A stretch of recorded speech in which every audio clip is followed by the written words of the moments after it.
नमस्कार बच्चों।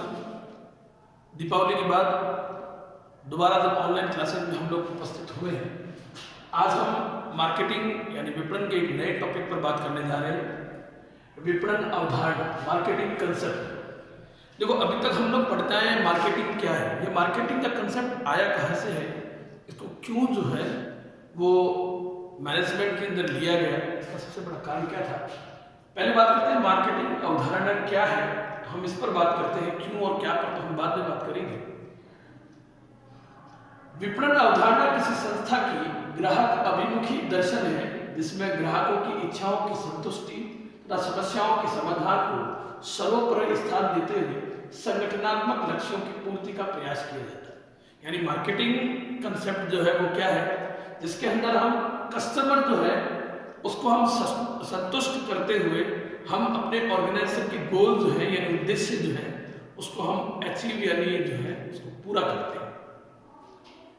Marketing is a customer oriented philosophy that implemented and integrated throughout an organisation to serve customers better than competitors and achieve satisfied goals.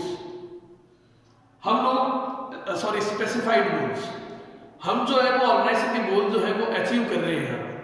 हम customer को satisfied करते हैं। देखो कैसे satisfied करते हैं, इसका एक कस्टमर की अवधारणा जो है, विपणन की अवधारणा जो बनी है, उस अवधारणा को हम लोगों ने डायग्रामेटिकली रिप्रेजेंट किया है।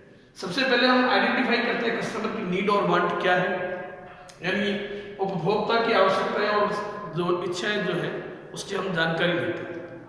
उसी उपभोक्ता की इच्छा और आवश्यकता जो है उसको हम उत्पाद और सेवाओं में जो है परिवर्तित करते हैं, ट्रांसफॉर्म करते हैं। जब हमने इसको उत्पाद और उसमें सेवाओं में ट्रांसफॉर्म रूपांतरित कर दिया है, तब हम इसकी मार्केटिंग करते हैं यानी विपणन करते हैं। और विपणन जब करते हैं तो कस्टमर का जब सेटिस्फेक्शन होता है तो संस्था अपने गोल जो है उसको अचीव करती है। Customer satisfaction and achieve organisation goals. तो ये एक मार्केटिंग का कंसेप्ट होता है। तो मार्केटिंग का कंसेप्ट जो है वो वास्तव में कहाँ से स्टार्ट हो रहा है, जब प्रोडक्ट बना नहीं है वहां से स्टार्ट होता है और प्रोडक्ट को बेच दिया है उसके बाद भी चलता है। ये मार्केटिंग कंसेप्ट की सबसे इंपॉर्टेंट बात है। अब हम बात करते हैं मार्केटिंग अवधारणा जो है यानी विपणन अवधारणा जो है उसकी विशेषता और उसकी प्रकृति पर बात करते हैं। सबसे पहले बात करते हैं व्यापक दर्शन, कॉम्प्रहेंसिव फिलोसॉफी। कॉम्प्रहेंसिव फिलोसॉफी क्यों है, क्योंकि आज के टाइम के अंदर मार्केटिंग जो है वो जीवन का बहुत बड़ा हिस्सा हो चुका है।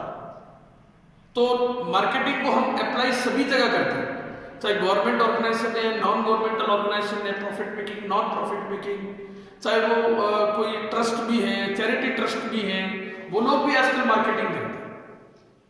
ठीक है ना। ये व्यवसाय यानी केवल बिजनेस में अप्लाई नहीं होता, आज दुनिया के हर पहलू पर यानी व्यक्ति भी जो है वो अपनी मार्केटिंग करता है। आप लोग टीवी के अंदर देखो, अमिताभ बच्चन जो है वो कश्मीर का, कभी एमपी का ब्रांड एम्बेसडर बना हुआ है, वहाँ के जो टूरिस्ट प्लेसेज है उनका एडवर्टीजमेंट करता है। ठीक है ना। कुछ घटनाएं जो होती हैं उनका भी एडवर्टीजमेंट होता है। आप समाचार देखें, लोग टीआरपी पर ज़्यादा बिलीव करते हैं, तो ये उसका हिस्सा है। ग्राहक अभिमुखी, कस्टमर ओरिएंटेड। देखो मार्केटिंग जो है वो हमेशा कस्टमर ओरिएंटेड होती है।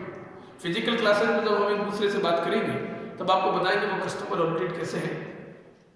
कस्टमर ओरिएंटेड का मतलब मार्केटिंग की हर एक एक्टिविटी यानी बिजनेस की हर एक एक्टिविटी का सेंटर जो होता है ना, वो हमेशा कस्टमर यानी ग्राहक होता है। Customer is the king of market. Consumer जो है बाजार का राजा है। ध्यान रखना। एकीकृत एवं समन्वित क्रिया, इंटीग्रेटेड एंड कोऑर्डिनेटेड एक्टिविटीज। देखो आप लोग यहाँ पर गौर करोगे तो आइडेंटिफिकेशन, हम लोगों ने नीड को आइडेंटिफाई किया, फिर हम प्लानिंग, ऑर्गेनाइजिंग, डायरेक्टिंग, कंट्रोलिंग जो भी एक्टिविटीज परफॉर्म करते हैं, कम्युनिकेशन, फिर हम उस पर पैसा इन्वेस्ट करते हैं, पैसा लगाया हम लोगों ने, फिर हम लोगों ने जितनी भी एक्टिविटीज है उनको एक जगह लेकर आए और उनको हम लोगों ने प्रोडक्ट और सर्विस में कन्वर्ट किया, फिर उसको हमने बेचा।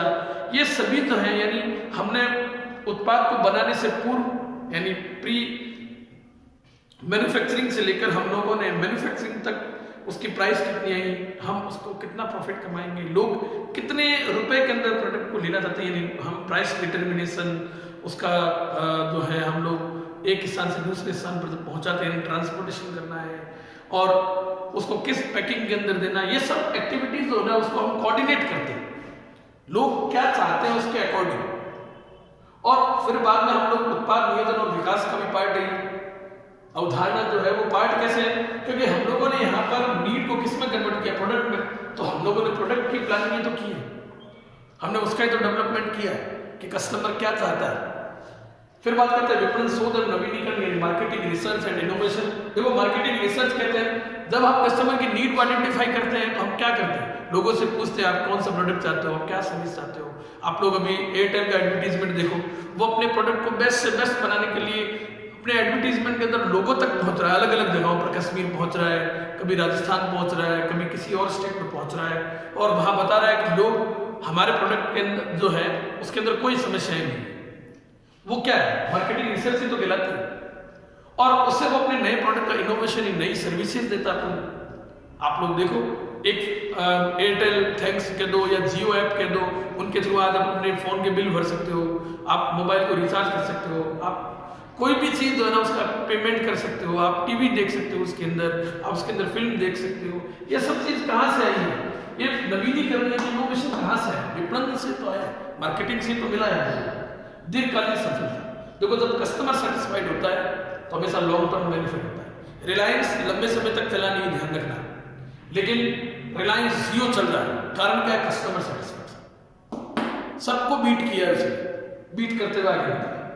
प्रणालीगत अवधारणा, सिस्टम कंसेप्ट, आप लोगों ने फर्स्ट ईयर में मैनेजमेंट एज ए सिस्टम पढ़ा होगा, इनपुट, फिर उसको ट्रांसफॉर्म किया और हमें एक प्रोडक्ट मिला, वो है कस्टमर सेटिस्फैक्शन, और गोल जो है ऑर्गेनाइजेशन के अचीव हुए, तो एक सिस्टम के थ्रू वर्कआउट हुआ। ये सिस्टम के थ्रू वर्कआउट होना प्रणाली का सिस्टम है, सिस्टम कंसेप्ट। संतोषदायी प्रक्रिया विक्रय से अधिक लाभ, profit maximisation through satisfying sales. देखो सेटिस्फाइंग सेल्स का मतलब क्या हुआ, आप लोगों ने जिस सेल्स की उम्मीद की वो सेल आप लोगों को मिली, लोगों ने जो प्रोडक्ट चाहा वो लोगों को मिला, तो लोग बार बार आपके प्रोडक्ट को परचेज करते हैं। जब बार बार आपके प्रोडक्ट को परचेज कर रहे हैं, आपकी सेल्स इंक्रीज हो रही है, आपका प्रॉफिट इंक्रीज हो रहा है, और आपका प्रॉफिट इंक्रीज हो रहा है तो आपको जो चाह रहे हैं वो मिल रहा है। ठीक है ना, आज इतना ही बात है।